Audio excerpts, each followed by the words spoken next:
All right, let's dive right into this explainer. Today, we are running an elite high-energy strategy masterclass on the preparation of ledger accounts specifically for the Cambridge AS and A-Level Accounting 9706 syllabus. Now, if you're currently battling your way through this curriculum, you already know the truth. This specific topic is an absolute minefield. It trips up far too many candidates every single exam cycle. It demands technical precision, deep conceptual understanding, and a ridiculously strict adherence to formatting conventions. But look, don't worry. We are going to completely deconstruct exactly what the examiners are looking for using their own internal reports as our ultimate guide. Our objective today is simple.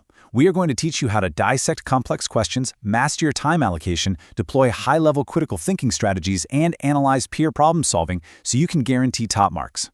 So let's talk about the stakes here. 15%.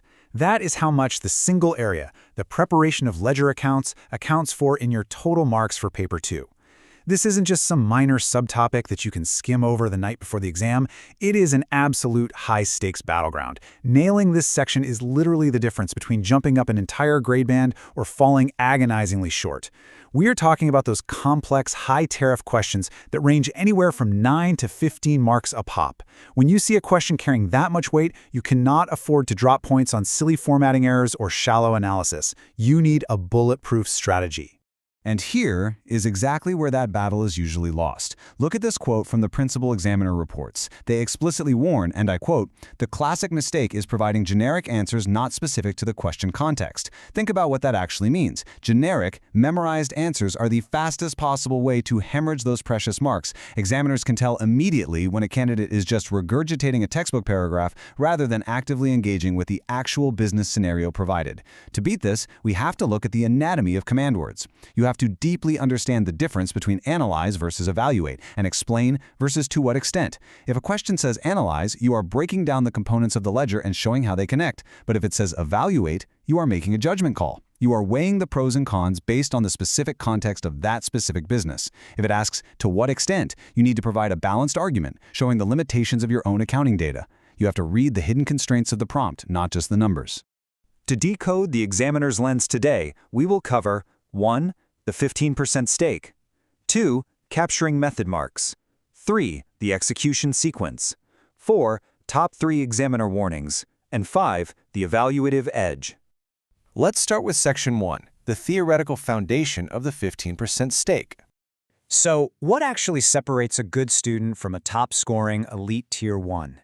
Top-performing candidates achieve significantly higher marks because they go way beyond basic robotic calculations. The syllabus absolutely demands that you exhibit a connected, conceptual understanding that transfers seamlessly to completely unfamiliar contexts. To show you what I mean, I want you to imagine two archetypical scholars we see every single year. Let's call them Alex and Sam. Now, Alex is highly technical. Alex excels at memorizing formulas, crushing the math, and balancing T accounts in record time. But Alex really struggles with open-ended evaluation. On the other hand, we have Sam. Sam is a highly creative thinker, super strong at building arguments and seeing the big picture, but Sam struggles with structural precision, strict formatting, and timing. Neither of them is getting top marks right now. Why? Because the theoretical architecture for top marks rests on 4 pillars: precise definitions, understanding causal relationships, and critically, making cross-topic connections. Alex fails to make the cross-topic connections, and Sam fails on the precise definitions. If you can't reference principles from other syllabus areas, like linking inventory valuation methods directly to the outcome of your manufacturing ledger account, you are not signaling mastery to the examiner. You have to combine Alex's precision with Sam's big-picture thinking. Which brings us to Section 2, capturing the method marks. The most crucial survival skill in this exam is understanding how to capture what we call the elusive method marks during multi-stage analysis. Let's go back to our students, Alex and Sam. Imagine they are in a collaborative digital study suite right now, working on the exact same complex 15-mark ledger problem. They are having a massive debate over how to lay out their answer. Alex is pushing hard for a purely factual numbers-driven approach. Alex says, look, if the final balance is correct, that's all the examiner cares about. Just show the T account and move on. But Sam is arguing for a broader, conceptual perspective, saying, no way. We have to explain the assumptions behind these depreciation figures to unlock the top-tier marking bands. So who is right? To unlock assessment objectives AO1 for knowledge, AO2 for application, and AO3 for analysis and evaluation, you actually need both. But here is the secret weapon, the method mark strategy. Marks are explicitly awarded for demonstrating the correct systematic process and clear working out, even if your final outcome contains a massive error. If you just drop a final number like Alex wants to do and it's wrong, you get 0. But if you make your thought process entirely visible on the page, the examiners actively reward your methodology and logic. They want to see the breadcrumbs of your brain. So you have to write down your intermediate steps. You have to clearly label your workings. That is how you capture method marks and save your grade when the exam pressure causes a calculator slip-up. Moving on to Section 3, the execution sequence. Right before we look at the exact standardized, bulletproof procedural sequence you need, I'm going to pause this session for a quick second. If you are serious about crushing your Cambridge exams and you want to master these high-level cognitive strategies, you need to subscribe to the channel Ace the Exams IGCS O and A Levels at the handle @AceTheExam_IGCS. Hit that subscribe button right now and make sure you enable all notifications by clicking the bell icon so you never miss a weekly Cambridge breakthrough strategy. Okay, let's get back into it. Imagine Alex and Sam are actively drafting a model response paragraph by paragraph right here on screen. But suddenly, they hit a massive roadblock. They have all the data, but they have no idea how to link the paragraphs, and they are completely running out of time. They are stuck. So I'm going to step in and explain the cognitive strategy we use to get them unstuck. It's a 6-step execution sequence. Step 1. Deconstruct the question. Highlight the command words in the constraints. Step 2. Extract the relevant data from the stimulus materials. Step 3. Select your analytical framework. Are we using marginal costing principles or absorption costing here? Step 4. Execute with absolutely clear notation. Step 5. Verify your results. Do a quick sanity check. Does this number even make logical sense for a business this size? Step 6. Present it with correct, professional terminology. When Alex and Sam apply these 6 steps out loud, rewriting their flawed, panicked section, you instantly see the transition from a mediocre, disorganized answer to a flawless, full-mark response. It's all about following the sequence. Let's look at Section 4, Top 3 Examiner Warnings.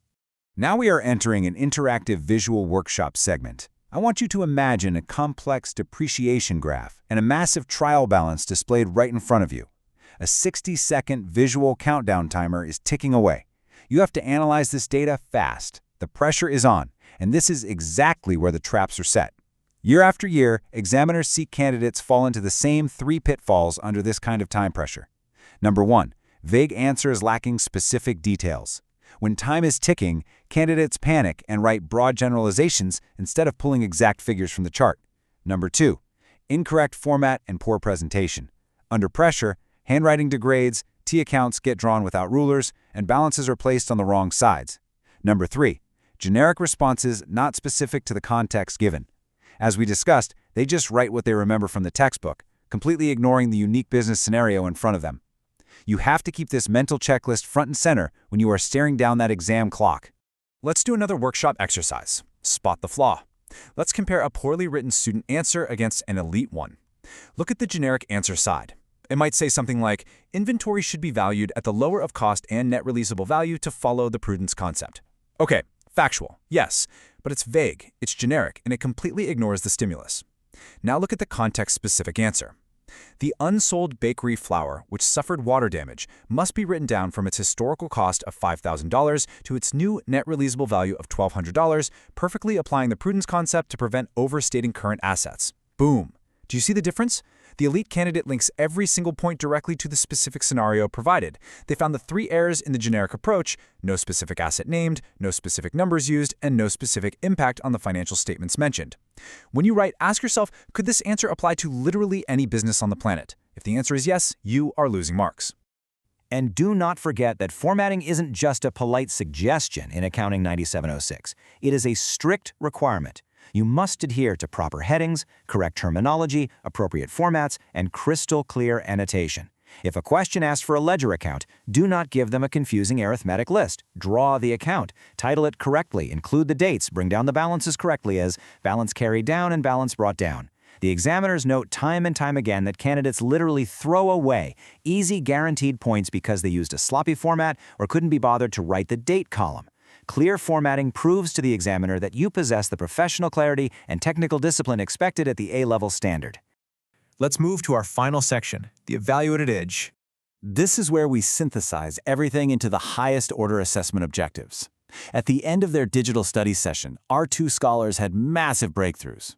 Alex finally realized that just calculating the numbers isn't enough. You have to evaluate them to get the top band. Sam realized that creative arguments only work if they're structured around precise data. To give you that same evaluative edge, we are synthesizing this entire masterclass into 3 core, memorable pillars. First, the 3-step question scan. Whenever you open the paper, instantly scan for the command word, the specific business context, and the mark allocation.